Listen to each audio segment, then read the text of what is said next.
What is going on, guys? Taylor Stuber with LocksDFS.com, bringing my locks and sleepers for this 8-game Wednesday NBA slate.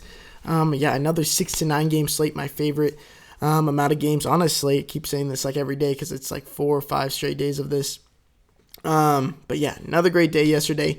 NHL with Addy. I just got to give him props for what he's been doing. 8 straight winning slates on NHL, and I believe he's won his last 8 sports bets, and he's at like a 70% win rate in sports betting since the beginning of this year. So shout out to Addy because been winning me and a lot of our members a ton of money. NBA has been chugging along as well, and so has the PrizePicks. I mean, every prize pick over under that I've selected in this video or in these videos have hit. So that's like 5 for 5 or 6 for 6, one of the two.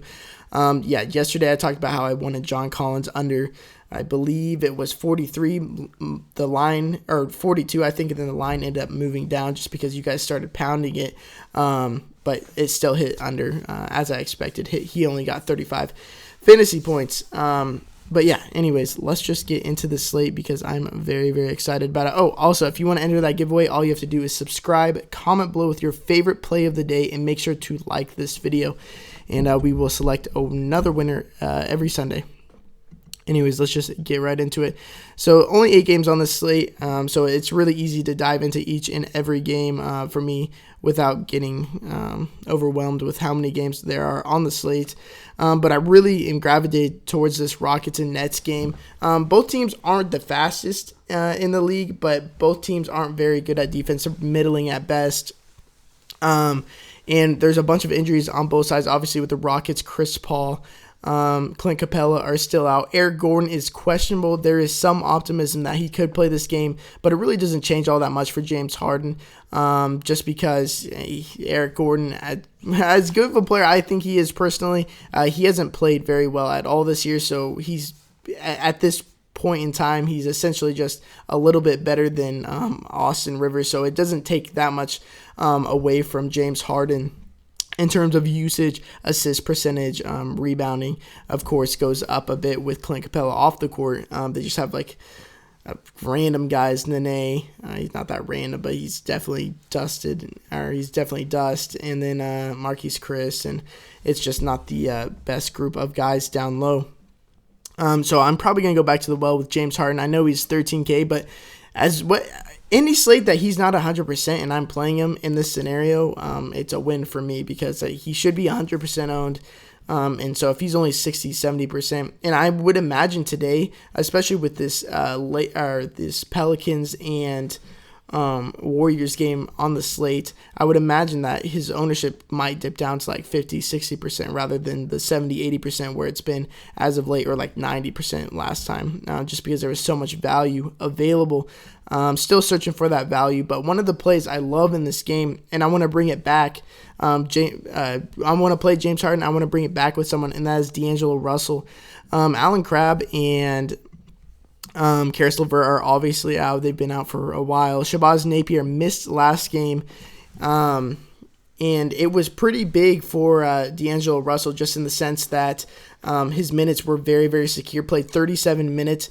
His usage rate without these 3 guys on the court, 30.9%, and we go to assist percentage, he leads the team with a 37.3% assist rate, or assist percentage rather, and he averages 1.21 fantasy points per minute. If you just go through the game logs, it's really not that hard. Usually when I look through players, I go to Popcorn Machine and see how the rotations work and why some people get minutes and why they don't get minutes.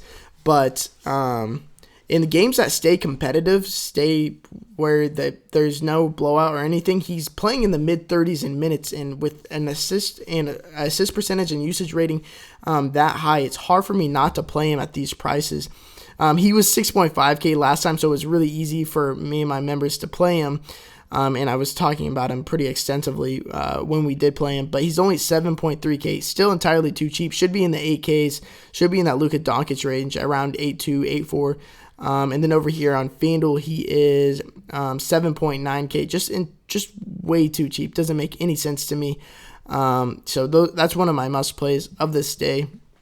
And then I alluded to it earlier with this Warriors and Pelicans game. Warriors are coming off a back-to-back, so hopefully this game stays a bit closer. The spread is currently only at 7, so I'm not predicting a blowout whatsoever. I know a lot of my members were worried yesterday about a blowout because we played so many Hawks and Thunder players, and I believe the Thunder were 9-point favorites, but they ended up getting blown out the other way. So it's just NBA for you. You don't really want to predict blowouts unless it's just like an obvious spot like the Cavs versus the Warriors at home. Then that's just an obvious spot where more than likely it's going to be a blowout. But I mean, it's the NBA. The game could stay close.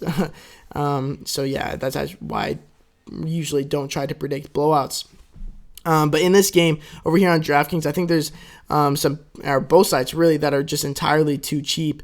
Draymond Green is only, how much is he? He's 6.4K, and this is the perfect game where you want him, especially over here on FanDuel where steals and blocks are worth 3 points a piece, and he's only 7K. Fast-paced game, a lot of turnovers. Game's going to be moving fast. Both teams are top 10 in pace on the year, and over the past month, the Warriors have been a lot faster since everyone has been healthy. And I like to go back with Klay Thompson as well over here, where three-pointers, you get the little bonus for threes. But at 6.5K, you're essentially paying for his floor with a ton of upside. So great for cash games, great for GPPs, really, because, Klay Thompson can have one of those games and go off for 50 or 60 points. And at 6.5K, you're not winning GPPs without him if he does that.